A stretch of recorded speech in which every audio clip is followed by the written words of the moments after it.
In the beginning, based on Genesis chapter 1 and 2. In the beginning, day 1. There was nothing except God. God's Spirit moved through the void. Then he spoke. Let there be light.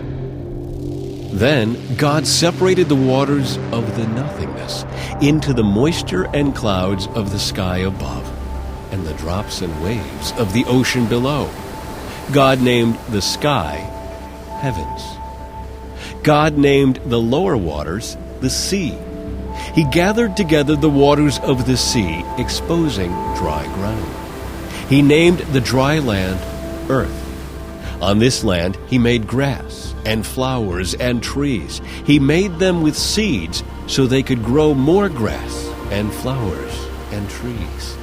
The fruitful earth was a place of beauty, and God knew that it was good.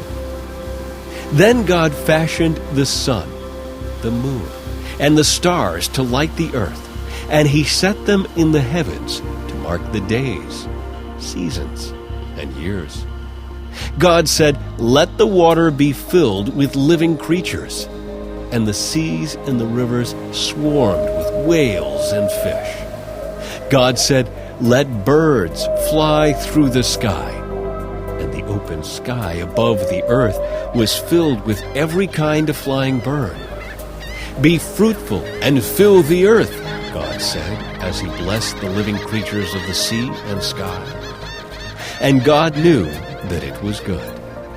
Then God said, "Let the earth bring forth living creatures."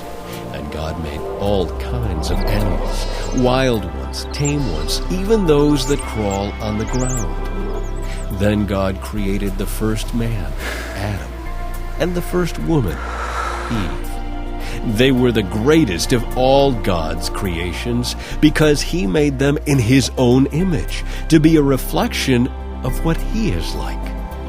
God made Adam and Eve with souls that would live forever, and he planned for people to rule and live in harmony with every living thing on earth.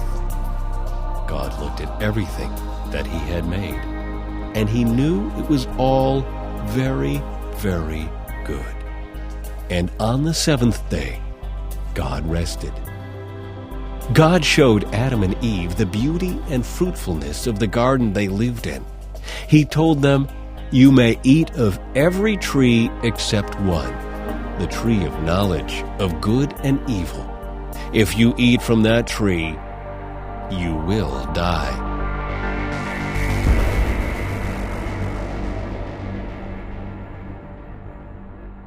Week 1. In the beginning.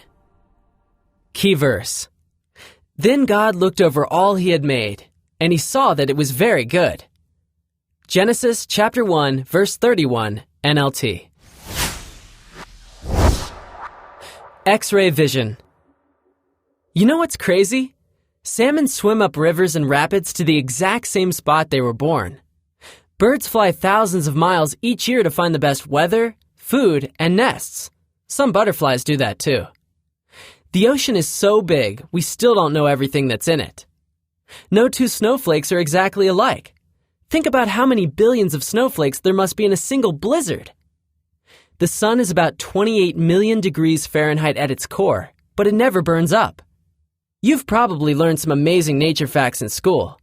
God created all that amazing stuff. Think about it. He turned nothing into everything. His creativity is all around us, no matter if we live in Yosemite National Park or Park Podunk in the desert. But it's easy for us to get so used to it all that we don't think twice about the creation in our own backyards.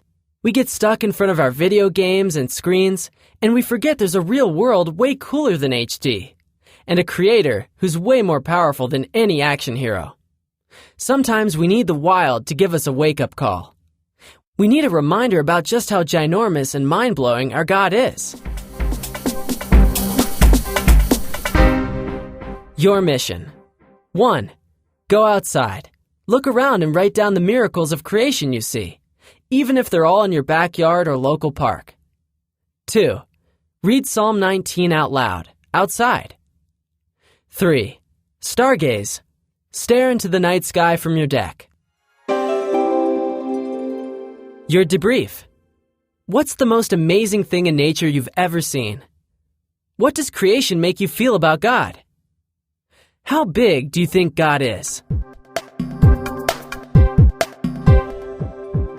Mission accomplished. What did you learn? What do you want to remember? Share the adventure. Get moving. Go with your parents to explore a local hiking trail or walking path. Climb a mountain or the highest hill in town. At the very least, walk around the block with your eyes and ears wide open to what God has made.